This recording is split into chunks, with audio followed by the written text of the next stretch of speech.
When Nolan Whitaker returned to his $9 million lake estate, the water was gone. Boats rested in cracked mudfish covered the shoreline, and an HOA sign claimed the lake had been reclaimed for community safety. At the center stood Brenda Kincaid, the HOA president, smiling as excavators carved drainage trenches across land she did not own. She expected Nolan to panic. Instead, he photographed every pipe, called a hydrologist, and opened a sealed file his late business partner had warned him never to need. By sunrise, Brenda's drainage project had become evidence in a $14 million criminal land conspiracy. Nolan had been gone only 4 days, attending a wetlands restoration conference, 2 states away, and nothing about the drive home had prepared him for what waited at the bottom of the hill. The road curved down through the pines the way it always had, and then the trees opened onto a view that should have been water, and was instead a wound. 240 acres of lake bed lay exposed, split into cracked plates of dried mud with dead fish scattered along what used to be the shoreline.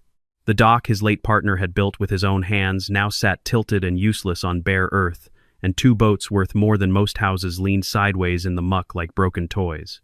Rhett Lawson, the estate manager, came running before Nolan had even parked, breathless and furious, explaining that a crew claiming to represent the homeowners association had arrived the previous morning with permits, heavy machinery, private security guards. When Rhett had tried to stop them, Brenda Kincaid herself had stepped forward, informing him that the association possessed emergency authority to act because the dam supposedly posed an imminent danger to the community.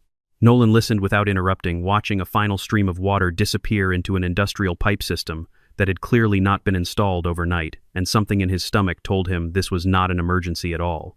He walked toward the worksite where Brenda stood on a raised patch of dry ground in a crisp white jacket, directing the machinery like a general surveying a battlefield she had already won. She told him plainly that Silverpine Lake represented a serious risk to the surrounding neighborhood, that the HOA board had voted to drain it, that the cost of $1,200,000 would be added to his property, obligation, and that failure to pay would result in a lien against his entire estate. Nolan asked her only one question, quiet and level, had she checked whose name was actually on the water rights certificate. Brenda laughed in his face and called him an absentee landowner who did not understand how things worked around here, then handed him a photocopied resolution bearing 5 signatures from the association board. He did not raise his voice. He did not touch a single piece of equipment. Instead, he began documenting everything with the same discipline he had used for 20 years as a hydrological engineer, photographing each machine, recording the serial numbers stamped into the drainage pipes, capturing license plates on the trucks, collecting samples of the remaining mud and water, and marking the location of every trench on a hand-drawn map. Brenda mistook his silence for surrender, and in front of the workers and a small crowd of curious neighbors, she ordered the crew to dig the drainage channels even deeper. Before the afternoon ended, Nolan noticed something that turned his suspicion into certainty. The water was not being released into the nearby river the way Brenda had publicly claimed. It was being routed instead into an artificial holding pond that belonged to a real estate development owned by a man named Miles Prescott. A tanker truck bearing Prescott's company logo pulled away from the site as the last of the lake vanished, and Nolan stood watching it go, turning to Rhett with a calm that unsettled everyone around him. This was not a safety measure, he said. This was a robbery carried out in broad daylight with paperwork instead of masks. Nolan demanded the crew halt operations immediately, but Brenda simply called her private security detail to block the access road. She produced 3 documents meant to end the argument outright: an emergency resolution from the association, a technical safety report warning of imminent dam failure, and a formal notice declaring Silverpine Lake part of a designated community impact zone. Nolan read through the safety report in under a minute and noticed what was missing, which was more damning than anything that had been included. There was no engineering seal, no professional license number, no geological survey data, no photographic inspection record, and no signature from any actual water regulatory agency. When he pointed this out, Brenda insisted the paperwork had already been reviewed and approved by the association's attorney, then warned him that interfering further would result in his arrest for obstructing an authorized public safety operation. Sheriff Cole Dempsey arrived shortly after, summoned by calls from both sides, and Brenda immediately cast herself as the victim, accusing Nolan of threatening her staff, obstructing an emergency project, behaving aggressively, and neglecting a dangerous hazard for years. Nolan calmly produced his federal water rights certificate and property deed, and although Dempsey sensed something was deeply wrong, he could not shut down the operation while Brenda held what appeared to be a valid county permit. Nolan called Paige Rowland, an attorney specializing in land and water rights, and after hearing the details, she immediately flagged 3 serious problems. The Homeowners Association had no legal authority over Nolan's private property. Diverting water across a property boundary could constitute outright theft of a protected resource, and an emergency permit issued without ever notifying the property owner was nearly unheard of under normal procedure.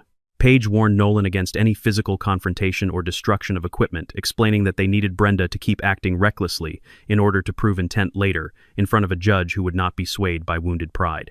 While Nolan gathered evidence, Brenda convened an association meeting right beside the drained lake bed, standing before dozens of residents and announcing that she had single-handedly saved the entire neighborhood from catastrophe. Some residents applauded, trusting her completely, while others stayed silent out of fear of retaliation they had witnessed before.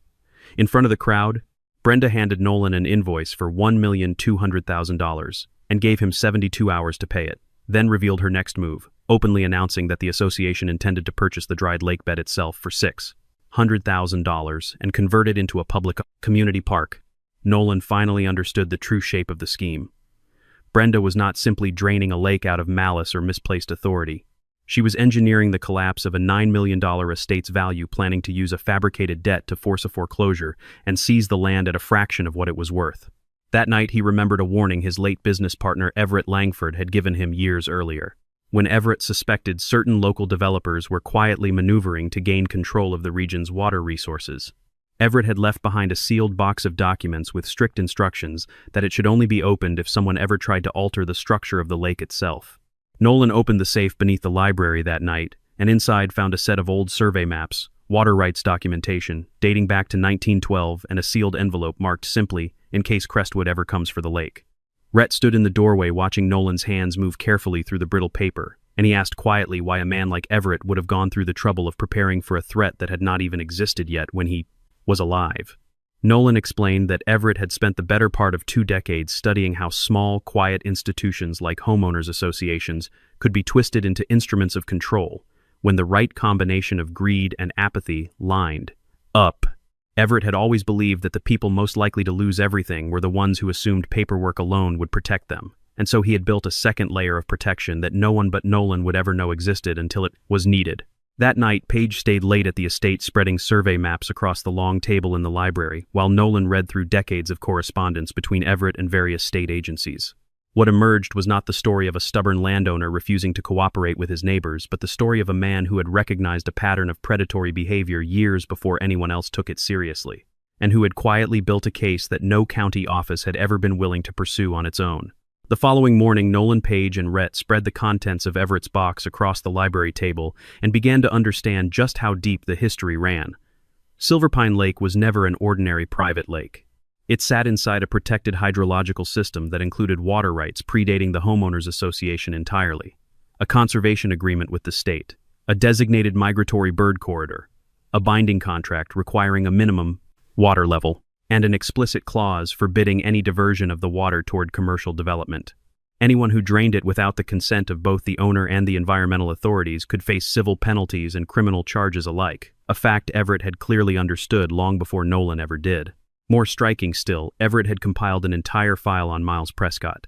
6 years earlier, Prescott had approached Everett with a lowball offer to buy the lake outright, intending to use it as the water supply for a resort development called Crestwood Summit. Everett had refused without hesitation.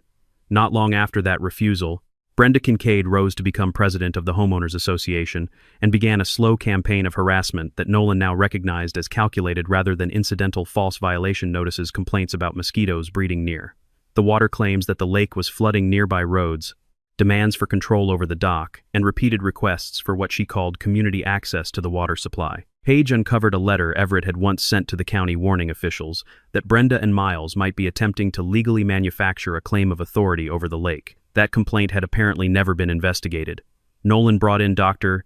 Warren Bellamy, an independent hydrologist, to inspect what remained of the site, and Bellamy's findings demolished every safety claim Brenda had made.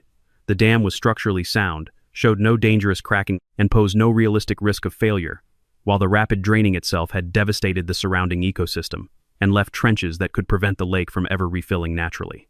Bellamy estimated the damage at no less than $4 million before even accounting for the collapse in property value or the cost of ecological restoration. He also discovered something the association clearly had not expected anyone to find: a buried control valve that had been installed months before the so-called emergency began. That single detail proved the drainage plan had been engineered and scheduled long in advance, not thrown together in response to any sudden crisis. Page immediately filed an emergency motion, asking the court to halt construction, but Brenda had already beaten her to the courthouse, filing her own petition, accusing Nolan of concealing a public safety hazard. At almost the same moment, Nolan's bank called to inform him that the Homeowners Association had just recorded a $1,200,000 lien against his estate. Brenda was moving to freeze his finances before he could mount any real defense, and Nolan realized the fight had shifted from a dispute over water to a fight over survival itself. Then Page made a discovery that changed everything again. The signature on the association's official safety report belonged to an engineer who had been dead for 3 years. Page confirmed that the man listed as the certifying engineer, Harold Winslow, had passed away from heart failure 3 years earlier, and that his professional license had expired well before that. The supposedly urgent report bearing his signature had been dated only 2 weeks prior, which meant someone had forged a dead man's name to legitimize the entire drainage operation. This single fact proved that the technical report was fraudulent from top to bottom, that the county permit had been issued based on falsified documentation, and that Brenda either knew about the forgery or had been criminally careless in allowing it to happen under her authority. Page forwarded the evidence to Sheriff Dempsey and requested an immediate seizure of the machinery. But Brenda had already lined up a team of lawyers and shifted the blame onto an outside contractor, a firm called Red Basin Consulting that had conveniently just ceased operations. When Nolan looked deeper, he found that Red Basin Consulting was registered to a mailbox address in Nevada and that its listed legal representative happened to be Miles Prescott's own cousin. The web connecting Brenda and Miles was tightening with every document Nolan and Page uncovered, yet Brenda showed no sign of backing down. Instead, she launched a public campaign against Nolan, emailing every resident in the neighborhood accusing him of land speculation, claiming he valued profit over public safety, circulating a digitally altered photograph appearing to show cracks in the dam, and calling on the county to strip him of control over the lake entirely. A local investigative reporter named Dana Hollowell came to interview Nolan, and rather than trading accusations, he simply walked her through the physical evidence: the diverted water flowing toward Miles Prescott's property, the pre-installed valve system, the forged signature of a deceased engineer, and the property records, proving the association had never held any legal authority over the lake. Dana left that meeting with far more questions about Brenda than she had arrived with. At the first emergency hearing, Brenda arrived with a team of lawyers, a crowd of supportive residents, and a thick binder of documents, fully expecting Nolan to ask for nothing more than a modest reimbursement. Instead, Page asked the court for a full halt to all drainage activity, a freeze on the fraudulent lien preservation of every association computer, and record a prohibition on document destruction and permission to conduct an emergency financial audit. Judge Thomas Redford asked Brenda directly whether the association held any actual ownership stake in the lake, and when she answered only with vague language about implied community interest, he demanded a specific legal document to support the claim. She had none. The judge issued a 14-day halt on all construction, but by then the lake had already been nearly emptied and the victory felt hollow against the ecological damage already done. As Brenda left the courthouse, she leaned close to Nolan and told him that within 2 weeks she would take not just the lake but the entire estate along with it. That same night, a fire broke out unexpectedly inside the association's records storage room. The fire destroyed a portion of the archive but did not spread further, and Brenda immediately called it an electrical accident. Firefighters, however, found something that contradicted her story completely: 2 separate ignition points, traces of accelerant near the financial filing cabinets, security cameras that had been switched off 18 minutes before the blaze began, and a suspicious absence of any documents connected to the lake project. Sheriff Dempsey stopped treating the incident as an accident and started treating it as evidence destruction. Dana Hollowell arrived at the scene before the smoke had even fully cleared, standing across the street with her recorder running as fire crews hauled out scorched filing cabinets and melted computer casings.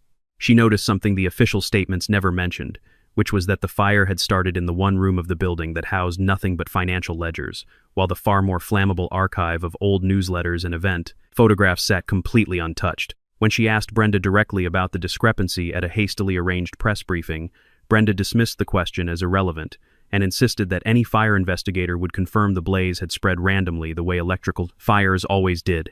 Nolan, watching the footage later that evening, found himself thinking less about the flames and more about what they were meant to erase. A fire that destroyed exactly the evidence someone needed, gone, was rarely an accident of nature, and he began to suspect that Brenda's confidence was not born from innocence, but from a belief that she had successfully closed a door that might have exposed her before the case ever reached a courtroom. That belief, as it turned out, was about to be proven catastrophically wrong.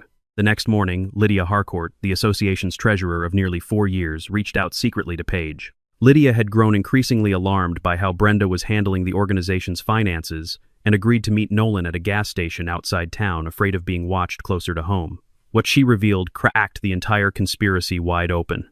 Brenda had funneled more than $2,700,000 of association funds into companies controlled by Miles Prescott, disguising the transfers as infrastructure improvements, and the drainage project had actually been budgeted 10 months before it was ever publicly announced. According to Lydia, Brenda had personally promised Miles that the dry lake bed would be sold to him once Nolan defaulted under the weight of the fraudulent debt, clearing the way for a resort development of 46 luxury villas, surrounding what would become his private lake. Most damaging of all, Lydia had quietly copied the association's financial ledgers and internal emails before the fire ever started.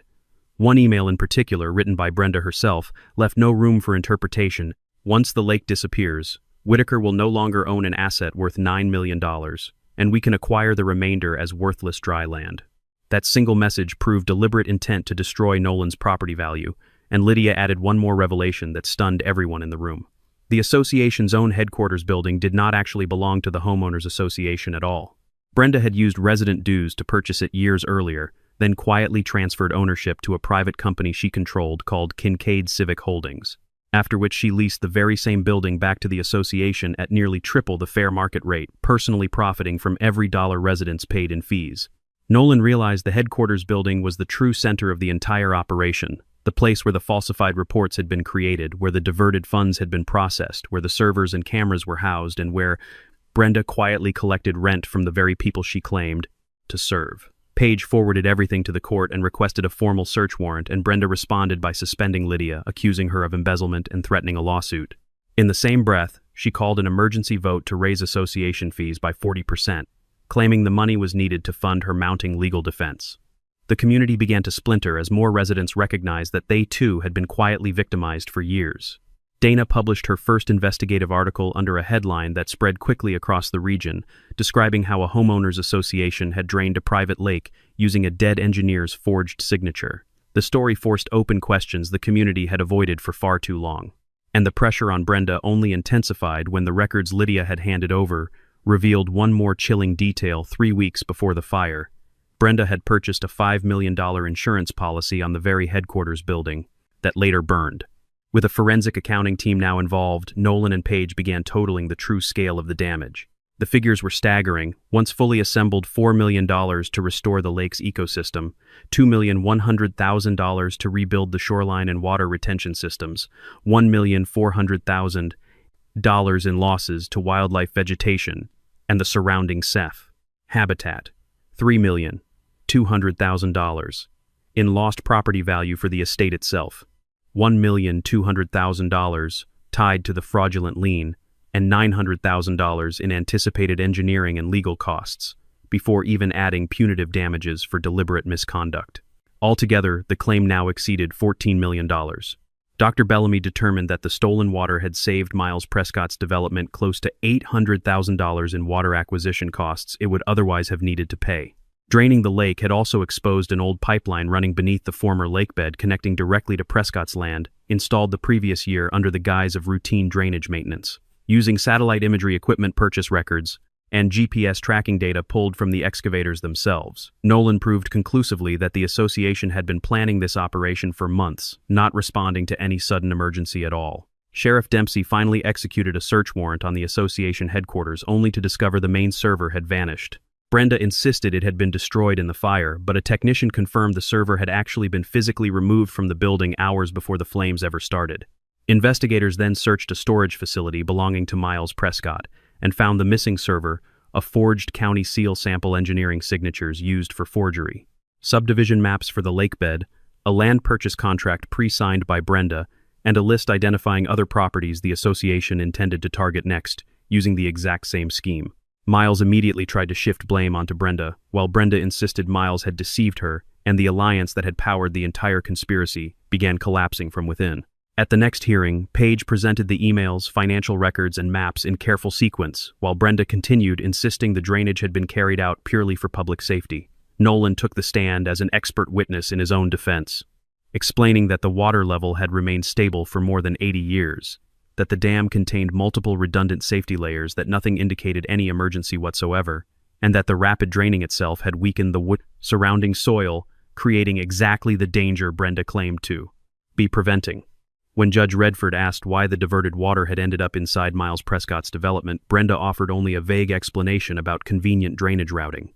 Page then produced a signed contract in which Miles agreed to pay Brenda's company $1,500,000 once ownership of the lake bed was transferred into his hands. The courtroom fell completely silent, and Judge Redford announced that sufficient grounds now existed to pursue charges of fraud, theft of natural resources, environmental destruction, and conspiracy to seize private property. Sensing that everything was slipping away, Brenda called an emergency community meeting and tried to turn the residents themselves into a shield against the mounting case. She claimed Nolan intended to bankrupt the entire association and force every household to personally absorb the $14 million judgment, sending projected invoices to individual families, warning that fees could rise fivefold. Blaming Lydia for stealing confidential data, accusing Dana of spreading false reporting, and insisting Nolan was punishing the whole community out of personal vengeance, rather than pursuing justice against her alone. Nolan attended that meeting and calmly clarified the truth in front of everyone present. The lawsuit targeted Brenda personally, her private holding company Miles Prescott, and his affiliated businesses, and anyone else who had knowingly participated in the scheme, never the innocent residents who had simply trusted their association leadership. For the first time, members of the community openly challenged Brenda to her face. One homeowner asking why their dues had funded rent paid to her own private company. Another demanding to know why association money had ever reached Miles Prescott's accounts at all. Brenda lost her composure entirely, calling the residents traitors and ordering her security team to remove Nolan from the room, and the entire confrontation was captured on camera by Dana, who published the footage within hours. That night, quietly and desperately, Brenda began liquidating everything she could reach, selling company vehicles, withdrawing cash from her accounts, transferring ownership of the headquarters building to a shell company registered in Wyoming, deleting remaining financial records and moving the original contracts out of the state entirely before anyone could stop her. Lydia, familiar with every internal approval process, recognized the pattern immediately and warned Page, who filed for an emergency asset freeze that very night. Judge Redford signed the order without hesitation, freezing Brenda's accounts, prohibiting any transfer of the headquarters, building banning further asset sales, demanding surrender of her passport, and appointing a temporary financial overseer to monitor every remaining transaction. Brenda ignored the order entirely and returned to the headquarters after dark, where a security camera across the street captured her loading box after box of documents into a waiting vehicle alongside two other men. Sheriff Dempsey intercepted the vehicle before it could leave the county, and inside those boxes, investigators found the original lake purchase contracts, a set of double ledgers, fabricated invoices, threatening letters addressed to residents, transfer documents for the headquarters building, and a list detailing funds Brenda intended to move overseas. She was taken into custody for violating a direct court order and attempting to destroy evidence, though her attorneys managed to secure bail before the main trial began. Walking out of holding, Brenda still insisted publicly that Nolan would never see a single dollar from her. Page told Nolan afterward that their goal had shifted well beyond simply restoring the lake. They now had a genuine opportunity to see the court seize the entire foundation of Brenda's personal empire piece by piece and hold her fully accountable for every layer of the fraud she had built. The trial drew a packed courtroom filled with residents and reporters alike, as Brenda arrived dressed in tailored clothing, still attempting to project the image of a devoted community leader. Her attorneys built their defense around three central claims: that she had acted purely out of concern for public safety, that the $14 million damage figure had been grossly exaggerated, and that Miles Prescott, not Brenda, had truly orchestrated the water diversion scheme from behind the scenes. Page dismantled each claim methodically, one witness at a time, allowing the evidence itself to speak louder than any accusation she could make. Dr. Warren Bellamy took the stand first, demonstrating through detailed models that the dam had never posed any genuine danger, and that the association's technical report had been entirely fabricated from start to finish. He explained that the rapid draining process itself was what had actually created the risk of long-term erosion and structural instability, directly contradicting every safety justification Brenda had offered. Lydia Harcourt followed, confirming under oath that Brenda had personally approved every fraudulent budget line selected, the contractors involved, ordered the falsified safety reports, negotiated directly with Miles Prescott, and planned the seizure of Nolan's property from the very beginning. When the defense attempted to paint Lydia as a disgruntled former employee seeking revenge, Page produced an email in which Brenda herself had once praised Lydia as the only person who truly understood the association's entire financial system. Sheriff Dempsey then presented the documents recovered from Brenda's vehicle on the night she violated the court's freeze order, laying out a clear timeline of intentional evidence destruction. Nolan took the stand last among the primary witnesses, describing what Silver Pine Lake had truly meant, not as a $9 million decoration, but as a protected ecosystem. A project he and Everett had spent years restoring, and a legally recognized water resource tied permanently to the land itself. He showed no trace of vengeance in his testimony, asking only that Brenda be held accountable for what she had knowingly and deliberately destroyed. Page then displayed the decisive email on the courtroom screen, the message stating plainly that once the lake disappeared, Whitaker would no longer own an asset worth $9 million. When asked directly whether she had written it, Brenda claimed her account had been compromised by an outside party. A digital forensics expert quickly proved otherwise, confirming the message had been sent from Brenda's personal computer using biometric authentication and had been edited 3 separate times before it was ever sent. Miles Prescott was then called to testify after reaching a cooperation agreement with prosecutors, and he confirmed under oath that the entire scheme had originated with Brenda.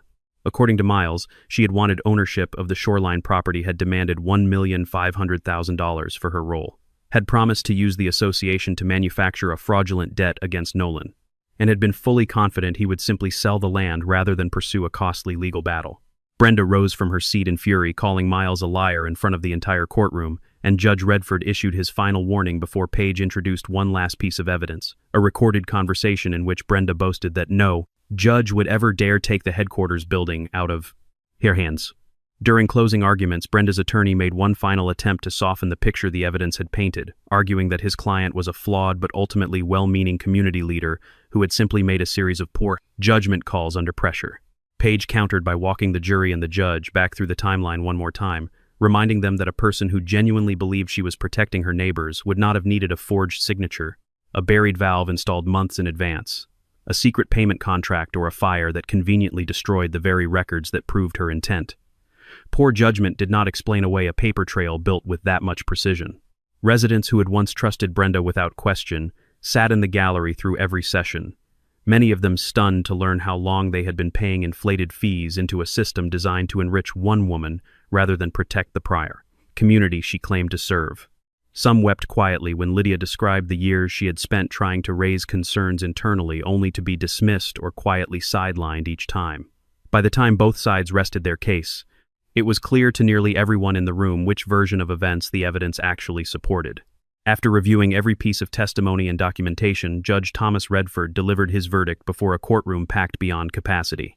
He laid out point by point the deliberate chain of decisions Brenda had made, forging a technical safety report, obtaining a permit through deliberate deception, trespassing on private property, stealing and redirecting a protected water resource, destroying an ecosystem, filing a fraudulent property, lien embezzling association funds, conspiring to seize real estate through manufactured debt burning, and relocating evidence and violating a direct court order, freezing her assets. The court rejected outright any claim that Brenda's actions had been motivated by genuine concern for public safety.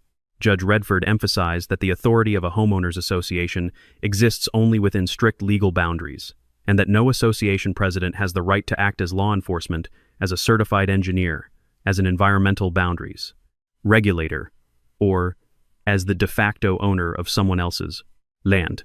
The civil judgment he then read aloud totaled $6,800,000 for lake and environmental restoration, $3,200,000 for lost property value, $1,200,000 for damages tied to the fraudulent lien and resulting financial disruption, and $2,800,000 in punitive damages, bringing the total to $14 million exactly.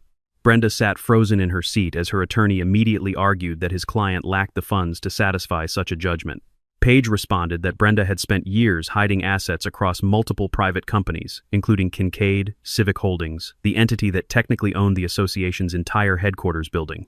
Judge Redford ruled that the building had been purchased primarily with resident contributions despite being treated by Brenda as her own personal asset, and he ordered the immediate seizure of the headquarters building itself along with the furniture, vehicles, and equipment belonging to her company, placing every remaining account under court-supervised management, directing that seized assets be liquidated to fund the lake's restoration, forwarding all financial records to prosecutors for potential criminal charges, and permanently barring Brenda from ever holding a leadership position in any homeowners association again. 2 court officers approached her table and delivered the seizure order directly into her hands, while outside the building, enforcement officers posted a large notice across the front doors of the association headquarters, reading simply that the property had been seized by court order. Brenda rushed to the building in a panic, trying to stop workers from changing the locks, insisting loudly that it was still hers. Sheriff Dempsey answered her with 4 quiet words, "Not anymore, it isn't." Her nameplates, her official seal, and every key she once controlled were confiscated on the spot, and the chair she had used for years to intimidate an entire community was carried out of the building in front of the very residence she had once ruled over. Nolan chose not to keep the building for himself. Instead, he proposed converting it into a fully transparent community management center, one that would genuinely belong to the residents who had funded it all along rather than to any single person who claimed authority over them. 6 months after the judgment was finalized, restoration work began on Silver Pine Lake in earnest. Nolan directed the settlement funds toward filling in the illegal drainage trenches, removing the underground pipeline system entirely, reinforcing the shoreline, restoring the surrounding wetlands, rebuilding habitats for fish and migratory birds, and installing a public water-level monitoring system, so that no future leadership could ever hide what was happening to the lake again. Spring rains and the return of the natural feeder stream gradually began refilling the basin inch by inch, week after week. The residents of Crestwood Shores formed an entirely new governing council soon after. Lydia was invited to serve as a temporary financial advisor, but declined the role of president, outright insisting that no single person should ever again be allowed to hold that much unchecked power over the community. The new council introduced a set of permanent reforms. Every major expenditure would now be made public. All contracts would require competitive bidding. Board members would be required to formally disclose any conflicts of interest.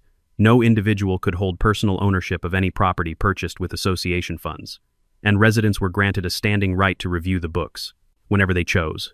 The building that had once served as the center of Brenda's private empire was renamed the Crestwood Community Hall, and her former private office was converted into an open records room, accessible to any resident who wanted to see exactly where their money had gone. Miles Prescott pleaded guilty in a separate case, lost his real estate development license permanently, and was forced to sell off the resort project that had depended entirely on stolen water from a lake that was never his to touch. Brenda, meanwhile, continued facing a growing list of charges: document forgery, financial fraud, obstruction of justice, environmental destruction, and violation of a direct court order. Her once immaculate reputation collapsed almost overnight.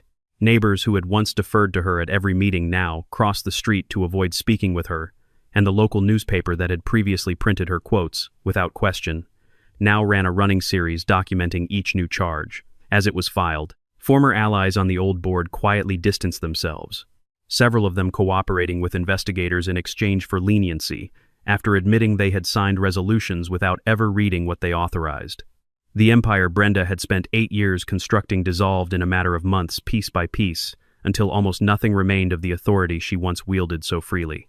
Lydia eventually agreed to a limited advisory role on the new council, insisting on strict term limits and rotating oversight, so that no single person could ever again consolidate the kind of unchecked power Brenda had enjoyed.